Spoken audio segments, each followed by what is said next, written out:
UAE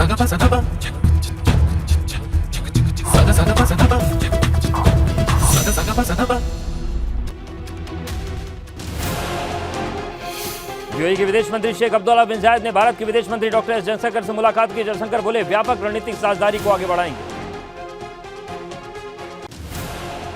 Satyendra Jain के massage वाले मामले में बड़ा खुलासा। रेप के आरोपी से तिहाड़ में मसाज करा रहे थे जैन। आम आदमी पार्टी ने किया था फिजियोथेरेपी कराने का दावा।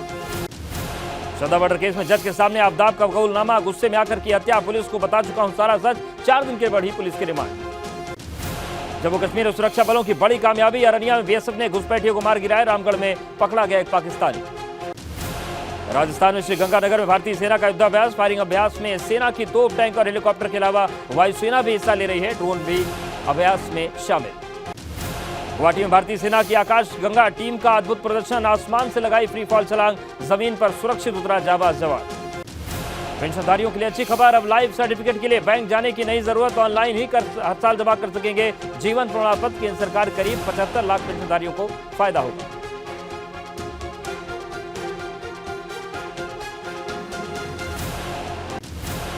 सीएम योगी ने कहा है कि यूपी में निवेश का बेहतरीन माहौल है। प्रदेश में 10 लाख करोड़ निवेश लाने का लक्ष्य है। यूपी में 6 आईएएस अफसरों के तबादले। 4 मंडलों के कमिश्नर बदले गए। योगेश्वर राम मिश्रा को बस्ती मंडल का कमिश्नर बनाया गया। गौरव दयाल बने अयोध्या मंडल के कमिश्नर। मुख्यमंत्री योगी आदित्यनाथ ने भी नेताजी की जयंती पर उन्हें याद किया। ट्वीट कर लिखा, पूर्व मुख्यमंत्री मुलायम सिंह यादव की जयंती पर विनम्र श्रद्धांजलि। गौतम बुद्ध नगर यूनिवर्सिटी में सीएम योगी ने की यूनेस्को इंडिया हैकाथॉन की शुरुआत। हैकाथॉन में 25 देशों के छात्र शामिल। 22 से 25 नवंबर तक यूनेस्को इंडिया हैकाथॉन का आयोजन। भाजपा प्रत्याशी आकाश सक्सेना के समर्थन उतरे कैबिनेट मंत्री जितेंद्र प्रसाद। उन्होंने कहा, जो कभी नहीं हुआ वो होगा। रामपुर चुनाव में भाजपा कमल खिलाकर इतिहास रचेगी। बतौली में उपचुनाव को लेकर राष्ट्रीय लोकदल प्रचार प्रसार में जुटा हुआ है। पार्टी अध्यक्ष जयंत चौधरी ने तकरीबन 10 गांव में अपनी ताबड़तोड़ नुक्कड़ सभाएं की। सोशल मीडिया पर अनुराग भदौरिया ने जारी किया बयान। डिबेट के दौरान गलत शब्दों के इस्तेमाल की माफी मांगी। बोले सीएम और उनके गुरुजी के प्रति सम्मान। प्रयागराज में सांसद अतीक अहमद के बेटे की जेल में बैरक बदली गई। अली अहमद को तनहाई बैरक में भेजा गया।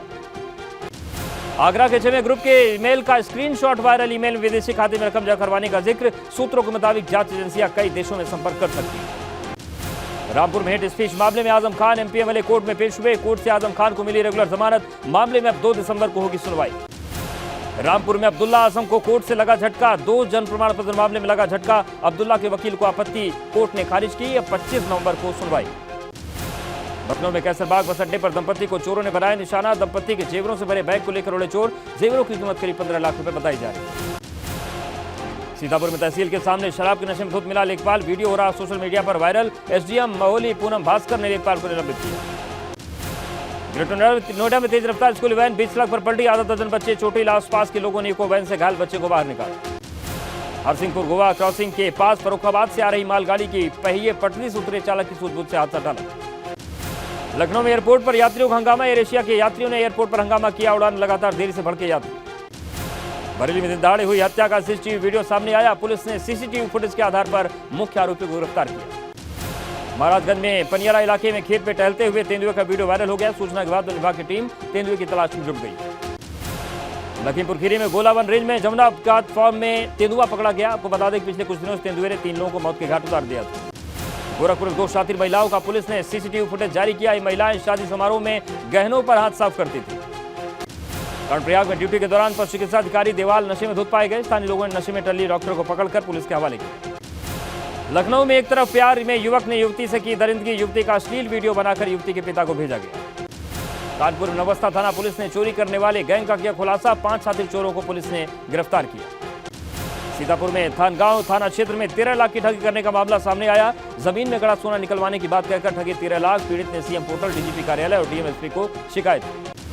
सोनभद्र में नगर पंचायत ओबरा में लव जिहाद का मामला सामने आया। मुस्लिम युवक ने नाम बदलकर हिंदू युवती का शारीरिक शोषण किया। पिता की तहरीर पर पुलिस ने युवक के खिलाफ केस दर्ज किया। रायबरेली में 36 घंटे के बाद पुलिस ने ब्लाइंड मर्डर खुलासा किया। पैसे की लालच में मजदूरों ने महिला की गला रेतकर हत्या कर दी। चर्चित संजीत हत्याकांड में जांच के लिए सीबीआई की टीम कानपुर के बर्रा थाने पहुंची। 2020 में किडनैपिंग के बाद संजीत की हत्या हुई। गाजियाबाद के लोनी में कॉलोनी में पति पत्नी की हत्या सलगम मच गया। दोनों के शव घर में अवस्था में मिले। पुलिस मामले की जांच कर रही।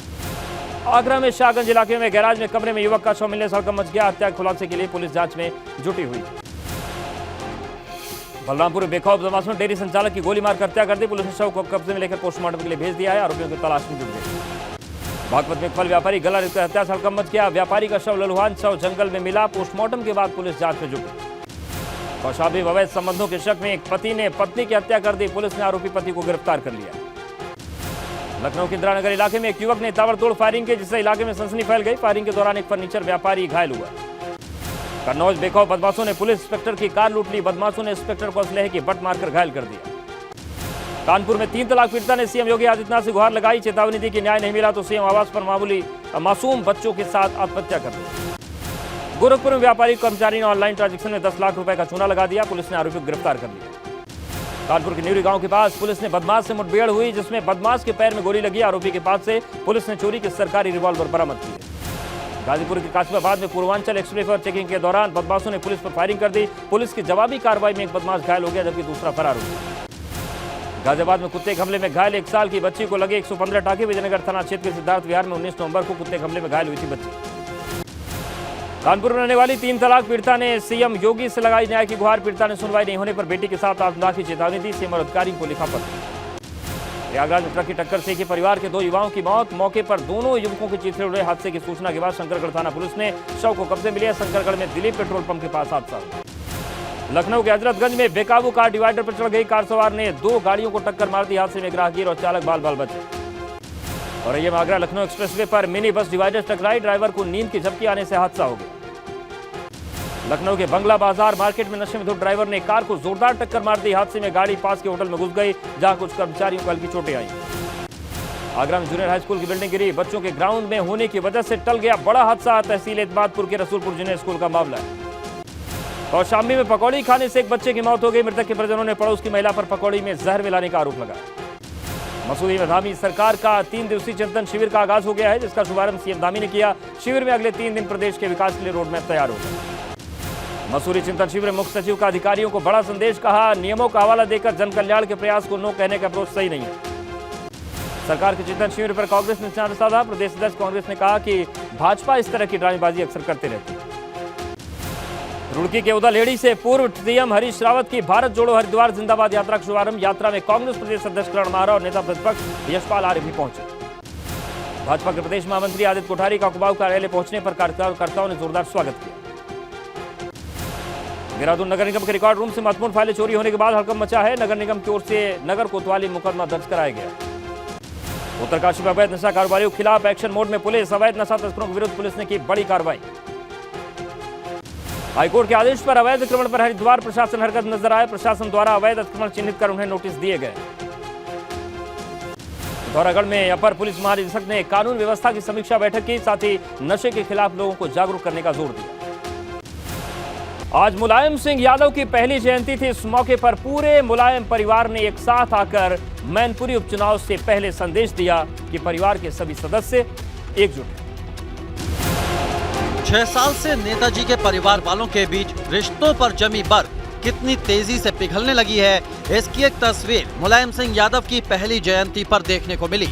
जब मुलायम सिंह यादव की पहली जयंती पर शिवपाल कार्यक्रम स्थल पर पहुंचे तो सामने से आ रहे बड़े भाई राम गोपाल यादव को देखते ही उनके पांव छू लिए। सैफई में मुलायम सिंह यादव को याद करने के लिए पूरा समाजवादी कुनबा एक बार फिर से साथ नजर आया और इस मौके पर अखिलेश यादव ने मुलायम सिंह यादव को याद करते हुए कहा कि उनके दिखाए रास्ते पर चलते हुए मुलायम सिंह के कई और सपने पूरे करने बाकी हैं।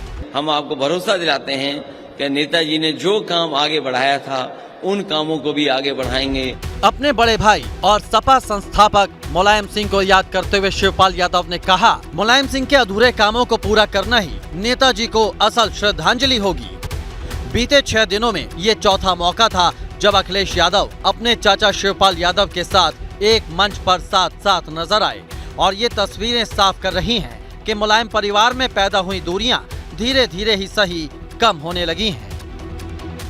मुलायम सिंह यादव की जयंती पर आज भाजपा ने भी नेताजी को श्रद्धांजलि दी, लेकिन केशव प्रसाद मौर्य ने कहा कि चुनाव और सम्मान दोनों अपनी अपनी जगह। मैनपुरी लोकसभा उपचुनाव के बीच मुलायम सिंह यादव की पहली जयंती पर एक बार फिर पूरे परिवार ने मंच पर साथ आकर जनता के बीच परिवार में लौटी एकता का प्रदर्शन किया। लेकिन मुलायम परिवार में नई नई लौटी एकजुटता को भाजपा ने उपचुनाव से जोड़ते हुए कहा है कि साथ आने से कोई फर्क नहीं पड़ने वाला। नेताजी के प्रति मैनपुरी ही नहीं पूरे प्रदेशवासियों के मन में सम्मान का भाव है, लेकिन उसके बदले समाजवादी पार्टी को वोट दे देंगे लोग, ये गलतफहमी। मुलायम सिंह यादव के निधन के बाद कांग्रेस और बसपा ने मैनपुरी में उपचुनाव न लड़ने का फैसला किया था, लेकिन भाजपा ने पहले ही साफ कर दिया कि उपचुनाव में सपा को वॉकओवर नहीं दिया जाएगा। मुलायम सिंह यादव जी के प्रति पूरा प्रदेश सम्मान का भाव रखता है। हमारे तो माननीय प्रधानमंत्री जी, हमारे माननीय गृह मंत्री जी, हमारे माननीय रक्षा मंत्री जी, सब उनके प्रति सम्मान का हम भी रखते हैं। चुनाव एक अलग विषय है और नेताजी के प्रति सम्मान रखना एक अलग। दरअसल मैनपुरी लोकसभा उपचुनाव को लेकर शुरू से सबकी नजरें इस बात पर टिकी थी कि क्या मुलायम सिंह यादव की विरासत बचाने के लिए शिवपाल और अखिलेश साथ आएंगे, लेकिन अखिलेश यादव ने खुद आगे बढ़कर चाचा शिवपाल यादव से आशीर्वाद लेकर तमाम आशंकाओं पर विराम लगा दिया है। मैनपुरी में समाजवादी पार्टी को पराजित करने के लिए भाजपा ने प्रचार अभियान के साथ एक और प्लान तैयार कर रखा है। सपा के फसाहत अली शानू और रालोद के अभिषेक चौधरी को अपने पाले मिलाकर रामपुर में आजम खां और खतौली में जयंत चौधरी के लिए मुश्किल पैदा करने के बाद भाजपा मैनपुरी में अखिलेश यादव को झटका देने की तैयारी में जुट गई है। सब हम सबको साथ लेकर चल रहे हैं। या मैनपुरी हो, चाहे आपके रामपुर हो, चाहे खतौली हो, जो हमारे विचार से सहमत है, हमारे विचार हमारे साथ सलाह चाहते हैं, हम उनको सबको साथ लेकर चलेंगे। मैनपुरी में सपा की जमीन खिसकाने की जिम्मेदारी खुद प्रदेश अध्यक्ष भूपेन्द्र चौधरी ने संभाल रखी है और समाजवादी पार्टी में सेंध लगाने के लिए चौधरी खुद मैनपुरी जाने वाले हैं, जहां भूपेन्द्र चौधरी नेताओं कार्यकर्ताओं के साथ भाजपा में बड़ी ज्वाइनिंग करवा सकते हैं। तो जो हमारे विचार से सहमत होगा उसका स्वागत करेंगे और उसे भारतीय जनता पार्टी के विकास की यात्रा को उसके साथ सबके साथ मिलकर आगे बढ़ाएंगे। कोई ऐसे लोग हैं क्या मैनपुरी में? बड़ी संख्या है उसका। सोमवार को रामपुर में समाजवादी पार्टी से नाराज चल रहे आजम के करीबी फसाहत अली शानू भाजपा में शामिल हो गए थे। इसके पहले खतौली में टिकट न मिलने से नाराज आरएलडी नेता अभिषेक चौधरी भी आ चुके हैं। तो मैनपुरी में लोकसभा उपचुनाव को समाजवादी पार्टी ने एड़ी चोटी का जोर लगाया हुआ है। अखिलेश यादव लगातार एक्टिव है। अखिलेश मैनपुरी लोकसभा के सभी विधानसभा सीटों पर धुआंधार प्रचार कर रहे हैं। यादव परिवार के लोग कभी मैनपुरी तो कभी भोगांव और किशनी से लेकर करहल तक चुनाव प्रचार कर रहे हैं, जिसे भाजपा अपनी जीत बता रही है। श्री अखिलेश यादव जी आजमगढ़ और रामपुर में लोकसभा के उपचुनाव में प्रचार करने तक नहीं गए थे। आज मुझे नहीं मालूम कितने दिन हो गए, वो इस समय मैनपुरी में ही डटे हुए हैं। भारतीय जनता पार्टी के प्रति जनता का समर्थन नहीं होता तो पूरे श्री अखिलेश यादव जी सहित पूरे सैफई परिवार को मैनपुरी में घर घर घूम करके वोट मांगने की जरूरत नहीं पड़ती। दरअसल यूपी में होने वाले 3 उपचुनाव में अखिलेश यादव ने डिम्पल यादव के लिए सिर्फ और सिर्फ मैनपुरी पर ही फोकस किया हुआ है। अखिलेश ने अब तक ना तो रामपुर में कोई चुनाव प्रचार किया है और न ही खतौली में कोई सभा या रैली करने गए हैं। दूसरी तरफ लोकसभा उपचुनाव में सपा के गढ़ को ढाने के लिए भाजपा का पूरा जोर सोशल इंजीनियरिंग पर है। बीजेपी का साफ तौर पर कहना है कि जो अखिलेश यादव आजमगढ़ नहीं गए, रामपुर नहीं गए, वो मैनपुरी में ही कितने दिनों से अगर डटे हैं तो उसके पीछे बीजेपी संगठन की ताकत है। उत्तर प्रदेश नगर निकाय चुनाव का बिगुल कभी भी बच सकता है। इससे ठीक पहले गाजियाबाद को सीएम योगी ने कई योजनाओं की सौगात दी। गाजियाबाद के दौरे पर पहुंचे मुख्यमंत्री योगी आदित्यनाथ ने जिले को 906 करोड़ रुपयों की योजनाओं का तोहफा दिया। इनमें 510 करोड़ रुपयों के प्रोजेक्ट का लोकार्पण, जबकि 396 करोड़ की योजनाओं का शिलान्यास हुआ। पूरे अभियान के साथ जुड़ी, आज उसका परिणाम हम सबके सामने है कि गाजियाबाद एक निम्न नए प्रतिमान बढ़ता जा रहा है। गाजियाबाद को मिली परियोजनाओं में 114 करोड़ से ज्यादा की लागत से 58 पाइपलाइन योजना, 66 करोड़ से ज्यादा की लागत से लोनी सीवरेज योजना, मुरादनगर में 56 करोड़ की लागत से पेयजल पुनर्गठन, तकरीबन 10 करोड़ की लागत से बने ड्रग वेयर हाउस, 8 करोड़ की लागत से खोड़ा में थाने का निर्माण, 3 करोड़ की लागत से पूर्वांचल भवन और 2 करोड़ की लागत से उत्तरांचल भवन और इंदिरापुरम शक्तिपीठ में 42 लाख रुपयों की लागत से इलेक्ट्रिक शवदाह गृह का निर्माण किया जाएगा। और अब देखते हैं उत्तराखंड का घड़ी घड़ी घमासान। उत्तराखंड को 2025 तक देश के अग्रणी राज्यों में शामिल करने के लिए धामी सरकार ने आज से चिंतन शिविर शुरू कर दिया, जिसके रोडमैप पर मसूरी के Lal Bahadur Shastri national academy of administration में चर्चा हुई। उत्तराखंड के विकास का रोडमैप तैयार करने के लिए सरकार का ये पहला चिंतन शिविर है, जिसमें राज्य की जीडीपी दोगुना करने, शहरी विकास के लिए ग्रीन फील्ड सिटी और पहाड़ी क्षेत्रों में सड़क बनाने के लिए बेहतर तकनीकों पर चर्चा की गई। मुझे खुशी है कि इनके वहाँ जाने के बाद जो हमारा काम था वो काम कई गुना, मतलब मेरे ख्याल से 10 गुना ज़्यादा हुआ पिछले सालों की तुलना में। चिंतन शिविर के दौरान मुख्य सचिव एस.एस. संधू ने अधिकारियों को कड़ा संदेश दिया और अधिकारियों को अपनी आदत में सुधार लाने की बात की। मसूरी चिंतन शिविर में सीएम पुष्कर सिंह धामी के अलावा नीति आयोग के उपाध्यक्ष, राज्य सरकार के सचिव और विभागाध्यक्ष समेत तमाम उच्च अधिकारियों ने शिरकत की। मुख्यमंत्री पुष्कर सिंह धामी और पूरी ब्यूरोक्रेसी के साथ इस बात पर मंथन किया कि इस राज्य को अगले 5 साल में अर्थव्यवस्था के रूप में कहां ले जाना है। उत्तराखंड कांग्रेस में एक बार फिर से वर्चस्व की जंग देखने को मिल रही है, जिसमें बड़े नेता शक्ति प्रदर्शन करने में जुट गए हैं। जिसकी शुरुआत सोमवार को पूर्व प्रदेश अध्यक्ष और नेता प्रतिपक्ष रहे प्रीतम सिंह ने सचिवालय कूच के जरिए की थी। दूसरी तरफ आज पूर्व मुख्यमंत्री हरीश रावत ने रुड़की से भारत जोड़ो यात्रा, हरिद्वार जिंदाबाद यात्रा निकाली है।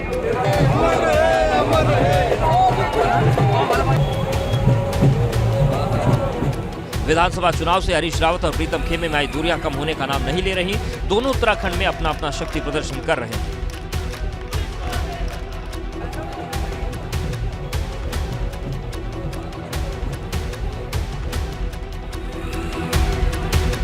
हालांकि हरीश रावत इसे गुटबाजी मानने को बिल्कुल तैयार नहीं है। मालिक आरएसएस है, जो उनका हुक्म आता है सब एक ही दिशा में चलते हैं। कांग्रेस के अंदर सब लोग अपने अपने व्यक्तित्व रखते हैं और काम करते हैं। एक तरफ कांग्रेस भारत जोड़ो यात्रा से देश के लोगों को अपनी तरफ करने की कोशिश कर रही है, तो दूसरी तरफ उत्तराखंड में कांग्रेस के छत्र आपस में ही सिर फुटबल में लगे हुए हैं। वहीं कर्णप्रयाग में ड्यूटी के दौरान एक डॉक्टर शराब के नशे में पाया गया, जिसकी शिकायत लोगों ने प्रशासन से लेकर सरकार तक। ब्लैक टी शर्ट और जींस में एक शख्स हिलडुल रहा है और दो लोग उसकी दोनों बाहें पकड़कर ले जा रहे हैं। ये है देवाल के डॉक्टर। जिस शख्स को पकड़कर ले जाया जा रहा है वो जानवरों का डॉक्टर है, नशे में चूर हो गए, ड्यूटी में आ रहे हैं। जिसने ड्यूटी के दौरान ही इतनी शराब पी ली कि वो होश में नहीं है। उसे क्यों पकड़ा गया है और कहां ले जाया जा रहा है, उसे इस बात की कोई खबर नहीं है। दरअसल नशे में टल्ली डॉक्टर को जब आसपास के लोगों ने देखा तो उसे पकड़कर पुलिस के हवाले किया गया। पूरा मामला थराली विधानसभा के देवाल का है, जिसके ब्लॉक प्रमुख ने न सिर्फ चमोली के मुख्य चिकित्साधिकारी से नशेड़ी डॉक्टर की शिकायत की, बल्कि सूबे के पशुपालन मंत्री सौरभ बहुगुणा से भी डॉक्टर की कंप्लेन की गई। अब देखना है कि इस गैर जिम्मेदार नशेड़ी के खिलाफ सरकार और प्रशासन क्या एक्शन लेते हैं।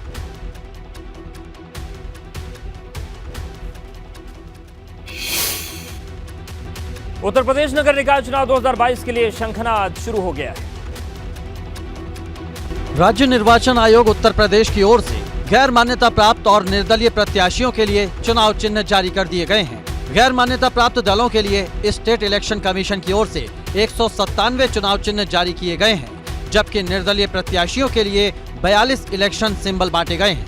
मान्यता प्राप्त दलों में ओम प्रकाश राजभर की पार्टी सुभाषपा, शिवपाल सिंह यादव की प्रगतिशील समाजवादी पार्टी और अपना दल शामिल नहीं है। उत्तर प्रदेश में होने वाले नगर निकाय चुनाव में इस बार 4,27,40,320 मतदाता शहरों की सरकार को चुनेंगे। 2017 निकाय चुनाव की तुलना में इस बार 91.44 लाख से ज्यादा मतदाता बढ़े हैं। प्रदेश में बीते 5 साल में 111 नई नगर पंचायतों का गठन हुआ है और 130 नगर पंचायतों, नगर पालिका परिषदों और नगर निगमों में सीमा विस्तार हुआ है। इस बार 566 नगर पंचायत, 200 नगर पालिका परिषद और 17 नगर निगमों समेत कुल 763 निकायों में चुनाव होना है।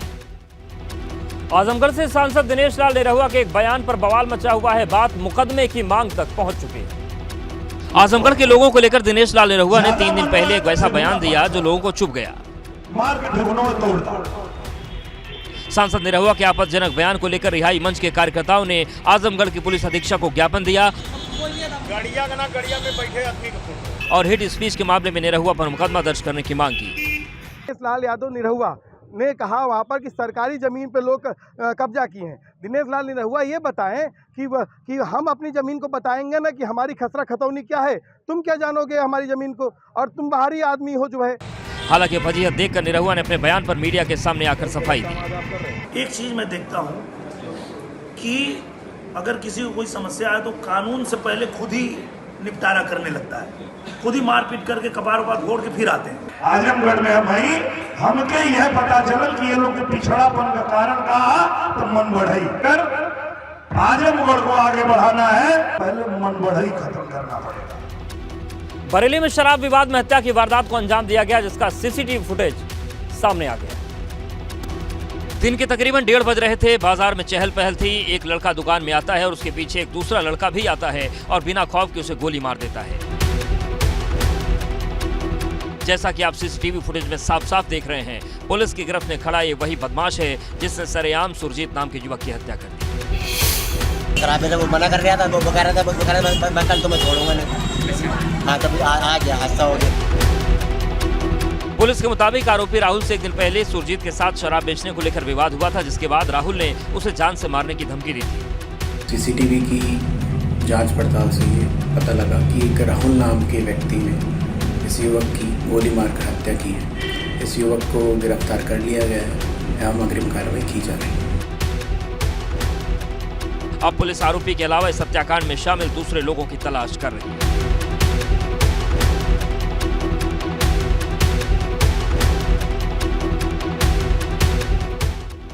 गोरखपुर में शादी समारोह से 2 महिलाएं सबके सामने लाखों के जेवर से भरे बैग लेकर रफूचक्कर हो गई। हफ्ते भर बाद भी पुलिस के हाथ खाली।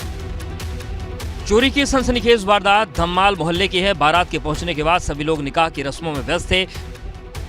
घर की महिलाओं ने गहनों से भरा बैग मैरिज हॉल में एक कुर्सी पर रख दिया था।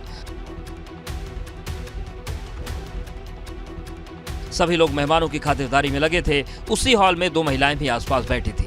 मौका पाते ही एक महिला झट से गहनों से भरा बैग उठाकर लेती है, दूसरी महिला भी उसके पीछे बाहर निकल जाती है। तहरीर के मुताबिक बैग में 3 हार, 3 सेट चूड़ी, सोने की अंगूठी समेत करीब 10 लाख रुपए की ज्वेलरी थी। सीसीटीवी में मैरिज हॉल के बाहर महिलाओं के आने और जाने की तस्वीरें कैद हुई हैं। बताया जा रहा है कि महिलाएं 3 से 4 की संख्या में थी। उनके साथ गैंग में 2 पुरुष भी शामिल थे। फिलहाल पुलिस सीसीटीवी के आधार पर महिलाओं की तलाश कर रही है। दोनों महिलाओं की तस्वीर भी जारी की गई है, लेकिन अभी तक पुलिस के हाथ खाली है।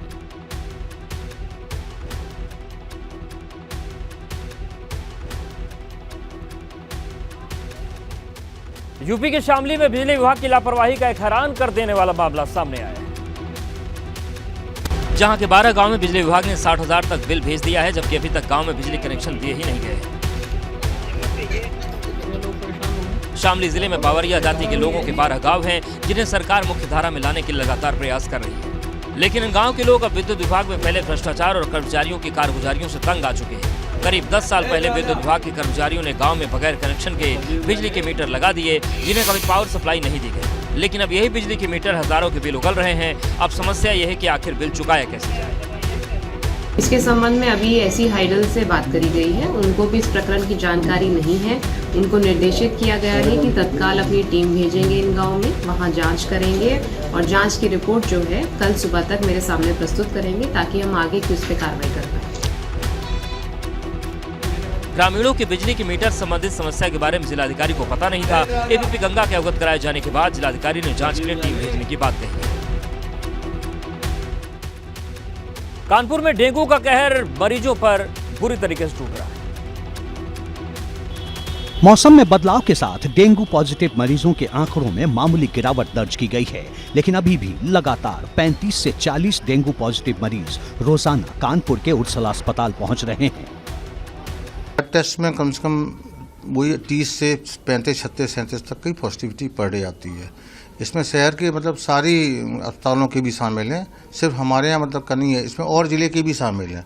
कानपुर में इस समय 156 डेंगू के सक्रिय मरीज हैं, तो वाराणसी जिले में भी डेंगू के मरीजों की संख्या लगातार बढ़ रही है। पिछले 2 सालों का रिकॉर्ड टूट चुका है। जिले में अभी तक डेंगू के मरीजों की संख्या बढ़कर 358 तक पहुंच गई है, जो पिछले 2 सालों में सबसे ज्यादा है। प्रयागराज और कानपुर में भी डेंगू का ग्राफ लगातार बढ़ रहा है।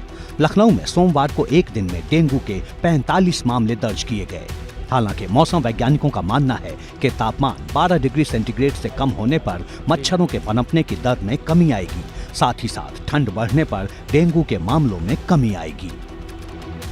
और उत्तर प्रदेश के बाद अब देश में कहां चल रहा है घड़ी घड़ी आसान, दिखाते हैं। सरकारी नौकरियों में भर्ती के लिए मोदी सरकार का मेगा प्लान रोजगार मेला 2.0 का आयोजन किया गया। जिसमें खुद प्रधानमंत्री ने वीडियो कॉन्फ्रेंसिंग के माध्यम से 71,000 से ज्यादा लोगों को अपॉइंटमेंट लेटर बांटे। हजारों घरों में खुशहाली के नए दौर की शुरुआत हुई है, जिनमें अर्धसैनिक बलों और दूसरे मंत्रालय के अभ्यर्थी शामिल हैं। सबसे ज्यादा सीएपीएफ में 24,000 नियुक्ति पत्र दिए गए। मतलब ये वहाँ बहुत हमारे लिए बहुत अच्छा है, बेनिफिट, मतलब हमारे लिए बहुत हम खुशी की बात है। मतलब प्राइम मिनिस्टर नरेंद्र जी मोदी जी ने हमारे लिए मतलब लॉन्च किया। रोजगार मेले के पहले चरण में प्रधानमंत्री मोदी ने 75,000 युवाओं को नियुक्ति पत्र बांटे थे। 22 नवंबर को उसके दूसरे चरण में 71,056 युवाओं को नियुक्ति पत्र दिए गए। देश भर में युवाओं को उनके नियुक्ति पत्रों की फिजिकल कॉपी 45 स्थानों पर सौंपी गई, जिनमें शिक्षक, lecturer, nurse, nursing officer, doctor, pharmacist, radiographer और दूसरे तकनीकी और पैरामेडिकल पदों पर भी भरा गया है। इसके साथ ही केंद्रीय सशस्त्र पुलिस बलों में गृह मंत्रालय बड़ी संख्या में पदों को भर रहा है।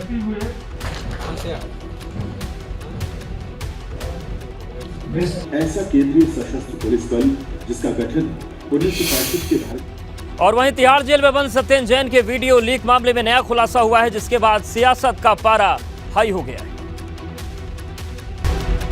तिहाड़ जेल में बंद सत्येंद्र जैन के मसाज का ये वीडियो कुछ दिन पहले वायरल हुआ था, लेकिन अब इस मामले में नया खुलासा हुआ है। जेल के बैरक में जो शख्स सत्येंद्र जैन का मसाज करता हुआ दिख रहा है, बताया जा रहा है कि यह शख्स कोई फिजियोथेरेपिस्ट नहीं बल्कि रेप केस में सजा काट रहा एक कैदी है, जिसका नाम रिंकू है।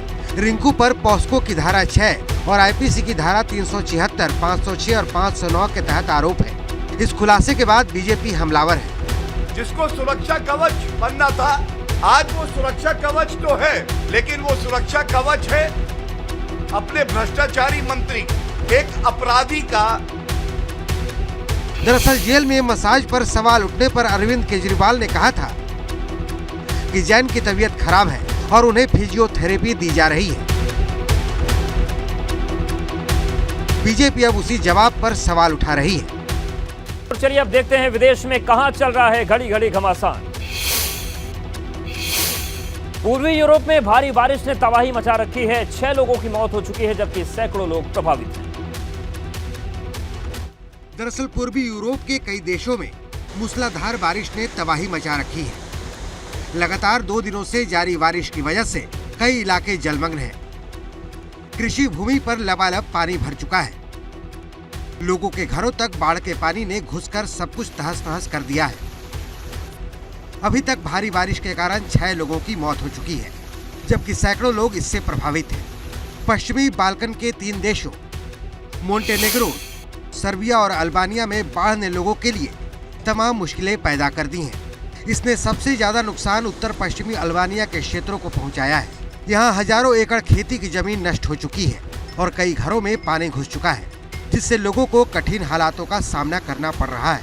बाढ़ ने पश्चिमी कोसोवो के क्षेत्रों को भी प्रभावित किया है, जिससे इमारतों को काफी नुकसान हुआ है।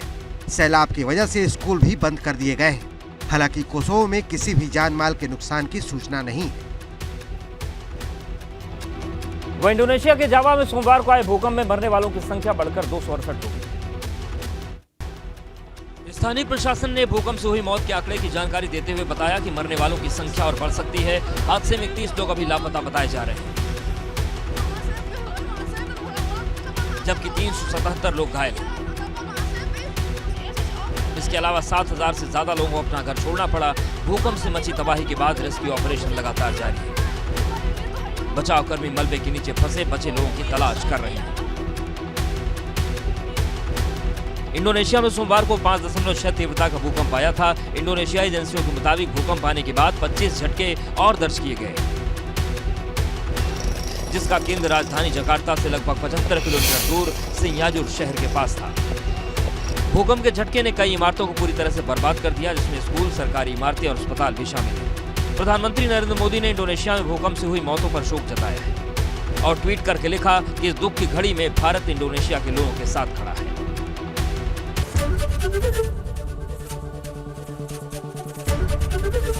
एबीपी गंगा, खबर आपकी, जुबान आपकी।